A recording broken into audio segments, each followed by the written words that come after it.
ሰላም ጤና ይስጥልን እንደምን ዋላችሁ። እንግዲህ ወቅታዊ ሁኔታዎችን በተመለከተ ከንግድና ቀጠናዊ ትስስር ሚኒስቴር የተሰጠ ጋዜጣዊ መግለጫ አለ። መግለጫውም ዓለም አቀፋዊ ሁኔታዎችን ምክንያት በማድረግ የተከሰተውን የነዳጅ አቅርቦት የዋጋ ማስተካከያን ይመለከታል።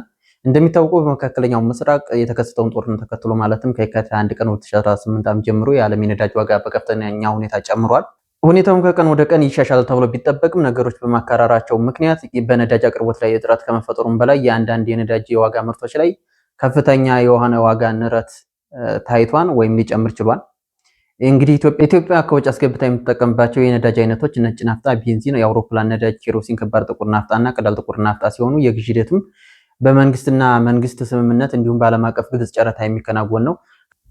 ከመንግስት ጋር በተደረገው ስምምነት መሰረት 60 በመቶ ነጭ ናፍጣ እና 100 በመቶ የአውሮፕላን ነዳጅ ከኩዌት መንግስት የሚገዛ ሲሆን ቀሪው 40 በመቶ ነጭ ናፍጣ እንዲሁም 100 በመቶ ቤንዚን፣ ጥቁር ናፍጣዎች በጨረታ የሚቀርቡ ናቸው። ከኩዌት ጋር ያለው የኮንትራክት ከጃንዋሪ 1 ቀን 2026 እስከ ዲሴምበር 31 ቀን 2026 የሚዘልቅ ሲሆን ከመጫኛ ወደብ እስከ ጅቡቲ ድረስ ያለው የሎጂስቲክስ ዋጋ ወይም ፕሪሚየም ለሁለቱ ምርቶች በበርሜል $9.25 ሆኖ በየዓመቱ የሚደረግ ድርድር የሚወሰን ነው።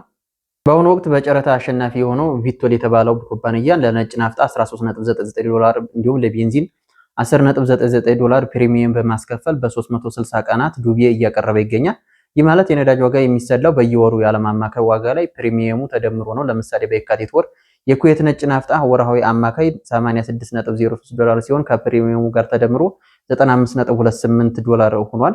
ሆኖም በጦርነቱ ምክንያት የኩዌት አቅርቦት በመዘጋቱ ለአጣዳፊ ግዥ በወጣው የጨረታ የተገኘው ፕሪሚየም ለአውሮፕላን ነዳጅ $86.33 እንዲሁም ለነጭ ናፍጣ $92.88 በበርሜል በመሆኑ ዋጋው እጅግ እንዲንር አድርጎታል።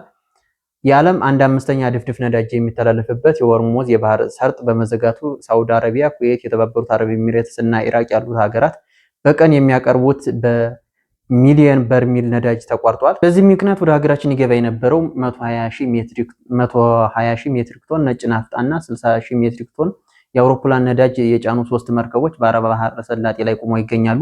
መንግስት መደበኛ አቅርቦቱ እንዳይቋረጥ ከተባራሪ የገበያ ወይም ስፖት ማርኬት በከፍተኛ ዋጋ በመግዛት ለማቅረብ ጥረት እያደረገ ይገኛል። ሆኖም በመንግስት ላይ ያለው የድጎማ ጫና ከ272 ቢሊዮን ብር በላይ ደርሷል።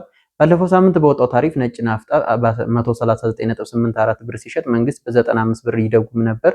ቤንዚን በ132.18 ብር ሲሸጥ በ42 ብር ድጎማ ይደረግበት ነበር። አሁን ባለው ሁኔታ ድጎማውን በነበረበት ማስቀጠል አስቸጋሪ በመሆኑ አዲስ ዋጋ ማስተካከያ ተደርጓል። በዚህም መሰረት አዲሱ የኤሌክትሪክ ችርቻሮ መሸጫ ዋጋ ቤንዚን 142.21 ብር፣ ኬሮሲን 151.39 ብር፣ ነጭ ናፍጣ 163.09 ብር፣ ቀላል ጥቁር ናፍጣ 163.98፣ ከባድ ጥቁር ናፍጣ 160.68 ብር እንዲሁም የአውሮፕላን ነዳጅ 150.48 ብር ሆኗል። የቀጥታ ተጠቃሚዎች የነጭ ናፍጣ መሸጫ ዋጋ ደግሞ በ210 ብር ሆኖ ተደንግጓል ብሏን በመግለጫው። መንግስት አሁንም ቢሆን በ1 ሊትር ነጭ ናፍጣ ላይ 71 ብር እንዲሁም በቤንዚን ላይ 32 ብር ድጎማ እያደረገ እንደሚገኝና የድጎማ ባይኖር ኖሮ የናፍጣ ዋጋ በ234.1 ብር እንዲሁም የቤንዚን ዋጋ 174.4 ብር ይደርስ እንደነበር አስታውቋል። አሁንም ቢሆን የሀገራችን የነዳጅ ዋጋ ከጎረቤት ጋር ሲነጻጸር አነስተኛ ነው ብሏል። ለምሳሌ በዶላር ሲነጻጸር በሀገራችን የናፍጣ ዋጋ $1.03 ሲሆን በኬንያ 1.374፣ በጅቡቲ 1.741፣ በታንዛኒያ ደግሞ $1.09 ነው ብሏል። በአጠቃላይ የቤንዚን አቅርቦት ችግር የሌለ ሲሆን ነጭ ናፍጣን ጨምሮ ሌሎች የነዳጅ አቅርቦት አይነቶች የአቅርቦት እጥረት ዋጋ ጭማሪ ቀውስ እስኪስተካከል መንግስት ስርጭቱን የሚከታተል የሚመራ ቡድን አደራጅቷል። ቡድኑ በሚዘጋጀው የአቅርቦትና የስርጭት ቅደም ተከተል የሚቀርበውን ነዳጅ በቁጠባና በተቀመጠው የግብይት ስርዓት ብቻ እንዲፈጸም ድጋፍና ርብርብ በማድረግ እንደሚገባ መንግስት ያሳስባል። በቅደም ተከተል መሰረት ነዳጅ የሚያጓጉዙ ቦቴዎች፣ ወጪና ገቢ ምርት ተሽከርካሪ፣ የመሰረታዊ ፍጆታና የኤክስፖርት ምርት አምራች ኢንዱስትሪ፣ ቁልፍ የመንግስት የግል የልማት ፕሮጀክቶች፣ መካናይዝድ እርሻዎች፣ የጸጥታና ደህንነት ተቋማት፣ የህዝብ ማመላለሻ ተሽከርካሪዎች፣ የጤና አገልግሎቶች፣ የቴሌኮም ታወር ስራዎች፣ የምርጫ ስራዎች፣ የውሃና መብራት አጣዳፊ ስራዎች፣ የሚዲያና ሰብአዊ አገልግሎት እንዲሁም ከፍተኛ የተማሪ ቁጥር ያሉባቸው ዩኒቨርሲቲዎች የቅድሚያ አገልግሎት እንደሚያገኙ በመግለጫው ጠቅሷል። ህብረተሰቡ ይህንን አስቸጋሪ ወቅት ለመሻገር በሚደረገው ጥረት ተገቢውን ድጋፍና ትብብር እንደሚያደርግ መንግስት ጥሪውን ያቀርባል በማለት በዛሬው መጋቢት 24 ቀን 2018 ዓ.ም መግለጫውን አውጥቷል። ይህን ተከትሎ ከትናንትና ወዲያ የንግድና ቀጠናዊ ትስስር ሚኒስቴር ለፓርላማ ላይ ሪፖርት እንዳደረጉም የተለያዩ አማራጮችን መጠቀም እንደሚገባ ማሳሰባቸው ይታወቃል። ስለዚህ ያለው ወቅታዊ የነዳጅ ዋጋ ተመን ይህን ይመስላል።